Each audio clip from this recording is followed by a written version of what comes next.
বিসমিল্লাহির রহমানির রহিম। সম্মানিত ভিউয়ার্স, আসসালামু আলাইকুম রহমতুল্লাহি ওয়া বারাকাতুহু। আমি আজকে বাংলাদেশের দৈনিক ইনকিলাব মঞ্চের যে মুখপাত্র ওসমান হাদি, তিনি আমাদের ঝালকাঠি জেলার নলছিটি উপজেলার কীর্তি সন্তান, তার একটি সাক্ষাৎকার গ্রহণ করব। তার সম্পর্কে আপনারা দেশবাসী সকলেই জানেন, তারপরেও সে ঝালকাঠির সন্তান সেটি হয়তো অনেকে জানেন না। তাদের উদ্দেশ্যেই আমি মূলত আমার এই তার সাক্ষাৎকারটা নেওয়া। জি, কাইন্ডলি আসসালামু আলাইকুম। কেমন আছেন ভাই? আছি আলহামদুলিল্লাহ, আপনি ভালো আছেন? আলহামদুলিল্লাহ ভাই। জি, আপনার পরিচয়টা একটু কাইন্ডলি যদি বলেন। আমি আমার বাসার সামনেই বসে আছি, নলছিটি খাসমহলে আমার বাসা, আপনারা যারা জানেন। আর সবচেয়ে বড় পরিচয়, আমি শরীফ মাওলানা আব্দুল হাদি, যারা সবাই হাদি হুজুর বলে চিনে, আমি তার ছোট ছেলে। আর এতে খাসমহলে আমাদের বাসা। নলছিটি মাদ্রাসায় ক্লাস 1-2 পড়ার পর এরপরে নেসারাবাদ পড়ছি একদম ইন্টার পর্যন্ত বা আলিম পর্যন্ত। তারপর তো ঢাকা বিশ্ববিদ্যালয়ে চলে গেছি। ঢাকা বিশ্ববিদ্যালয়ে পড়াশোনা শেষ করে এখন কি করছেন আপনি? আমি ঢাকার বনানীতে একটা বেসরকারি বিশ্ববিদ্যালয়ে শিক্ষকতা করি। শিক্ষকতা করেন, জি। পাশাপাশি তো আমরা জানি যে আপনি ইনকিলাব মঞ্চের মুখপাত্র এবং আপনি ঢাকা 8 আসন থেকে যে সামনে আগামী জাতীয় সংসদ নির্বাচনে প্রার্থী। এই ব্যাপারে আপনার একটু যদি মন্তব্য বলেন। আসলে আমাদের তো উদ্দেশ্য একটা নতুন রাজনীতি নির্মাণ করতে চাই। তো নতুন রাজনীতি নির্মাণ অর্থে যে তরুণদেরকে এম্পাওয়ার্ড করা, এবং সেই ক্ষেত্রে আমরা যত বকাঝকা করি, গালিগালাজ করি, দেশ তো মূলত বদলায় রাজনীতিবিদদের হাত ধরে, কারণ তারাই পলিসি মেকার। তো সেই ক্ষেত্রে আমরা নির্বাচনে কত ভালো করবো এটার থেকেও গুরুত্বপূর্ণ হলো আমাদেরকে যে গত ফ্যাসিস্ট আমলে অ্যাপলিটিক্যাল একটা জেনারেশন গড়ে তোলা হয়েছে, বিরাজনীতিকরণ। তো যারা তরুণ, অনেস্ট অ্যান্ড ডেডিকেটেড, তাদের পলিটিক্যালি ইনভলভ হওয়া খুব জরুরি। এবং এই ট্র্যাডিশনাল সিস্টেমের বাইরে গিয়া, চাঁদাবাজির বাইরে গিয়া, টাকা পয়সার এই সিস্টেমের বাইরে গিয়া, তো আমরা মূলত এই সবাইকে উদ্বুদ্ধ করতে গিয়েই নিজেরাও, মানে এই ইলেকশনটা আমাদের কাছে খুবই ছোট পার্ট। আমরা একটা বড় কালচারাল রেভলিউশন করতে চাই মানুষের মনস্তত্ত্বে।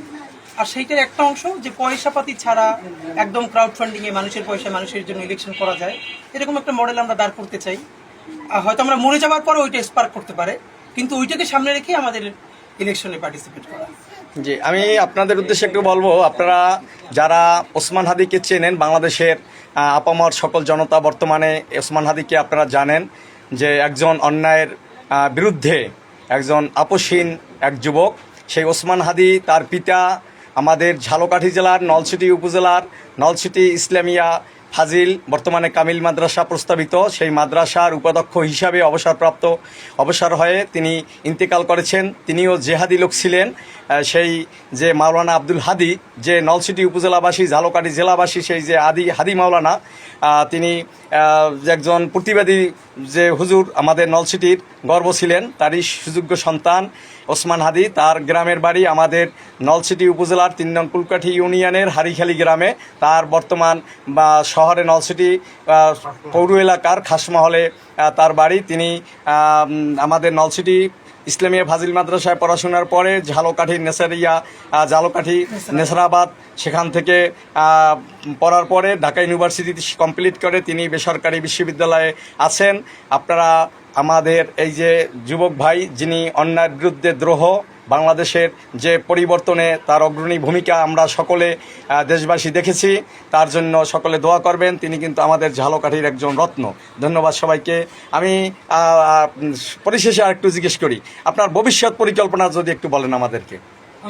ভবিষ্যৎ পরিকল্পনা অনেক, এর মধ্যে একটা হচ্ছে আমরা একদম বাংলাদেশে একটা কালচারাল রেভলিউশন করতে চাই। এর মানে একটা কথা শুধু বলি, যেমন এখন টুকটাক আমাদেরকে যারা চেনে, আমার জন্য খুব আনন্দদায়ক যে এইখানেও যারা বসে আছে, মানে আমি দেশে যেভাবেই চিনুক, কিন্তু আমি আমার যখন বাড়িতে আসি সবাই হাদি হুজুরের ছেলে হিসেবে যে স্নেহ করে, মাথায় হাত রাখে, এইটা আমার জীবনের সব থেকে বড় অর্জন। এই যে মুরব্বীরা বসে আছে, বসে বলে যে না তুমি হুজুরের মতো একটু হইছো বা আব্বার মতো, এইটা আমি আপনাদের সবার কাছে আব্বার জন্য দোয়া চাই। বিশেষ করে আমরা 6 ভাই বোন সবাই, মানে আপনার আব্বার কাছে, আব্বার জন্য দোয়া চাই আপনাদের কাছে। এবং মৃত্যু পর্যন্ত যেন আল্লাহ সততা, ইনসাফ এবং হকের উপরে আমাদেরকে রাখে, কোনো ধরনের অসততা এবং কোনো ধরনের বিচ্যুতি আমাদের না ঘটে। আল্লাহ ইনসাফের উপরে রাখে, সততার উপরে রাখে।